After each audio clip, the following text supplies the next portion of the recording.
Weapons on the streets of South Florida, but a CBS 4 investigation reveals there may be a problem with Glock handguns.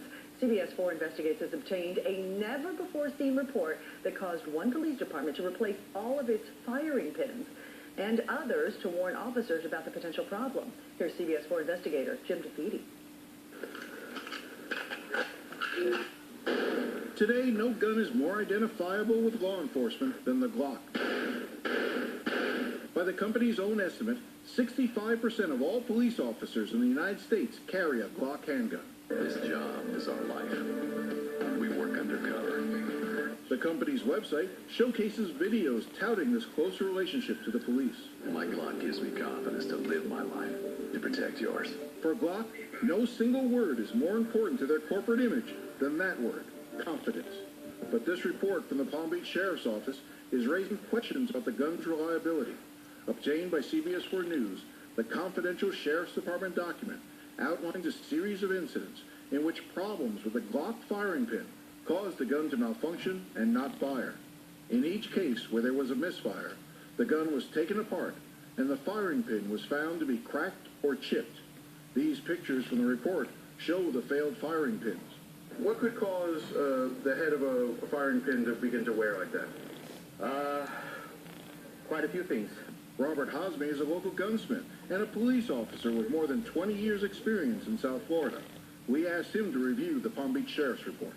Remember, these are all working metal parts that are rubbing against each other constantly. That's how a gun works. I mean, the slide rubs against the frame, the barrel rubs against the slide when it's in its action. So it's metal rubbing against metal. Hosme said the possible culprit is the type of metal Glock uses in its firing pin. The metal is too soft, the manufacturer used. That could also be an issue. Glock refuses to say what type of metal they use, arguing it's a trade secret. CBS 4 News spoke to other gunsmiths and armors who agreed the quality of the metal used in the firing pin could be the key to understanding the problem, but they declined to go on camera for fear of alienating the gun giant. Hosme said after CBS 4 News first sent him the report, he took apart his own Glock weapon, the one he carries when he's on duty. He said he found unusual chips on the head of his firing pin. Did that cause you any concern? Yes, it did.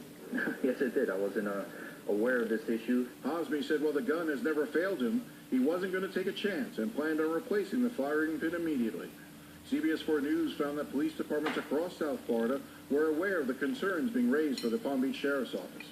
The Miami-Dade Police Department produced this 5-minute video warning officers of the possible defect. Then you are going to need a magnifying glass to check for damage. The department spokesman wrote, "We have randomly inspected numerous Glock 17s and have seen no issue to date. The Miami Police Department was having every firing pin they have inspected.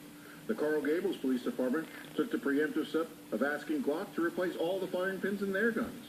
Sources tell CBS 4 News that Glock is focusing the blame on the type of ammo being used by the Sheriff's Department.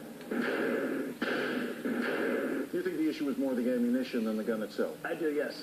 Retired cop Wally Philbrick is the owner of the 911 store, a gun store and firing range in Hollywood. Although he's not authorized to speak on behalf of Glock, Philbrick is a certified Glock armor, and he has nothing but praise for the firearm. You think part of the issue is the ammunition? Couldn't also one of the issues be that if you designed the firing pin made out of a stronger caliber steel, you might not have these issues as well? Well, Glock's been in business now for a long, long time, and the issue, as far as I know, is with one department only, and it's not nationwide and it's not worldwide. I'm Jim DeFeedy, CBS 4 News. And over the past several weeks,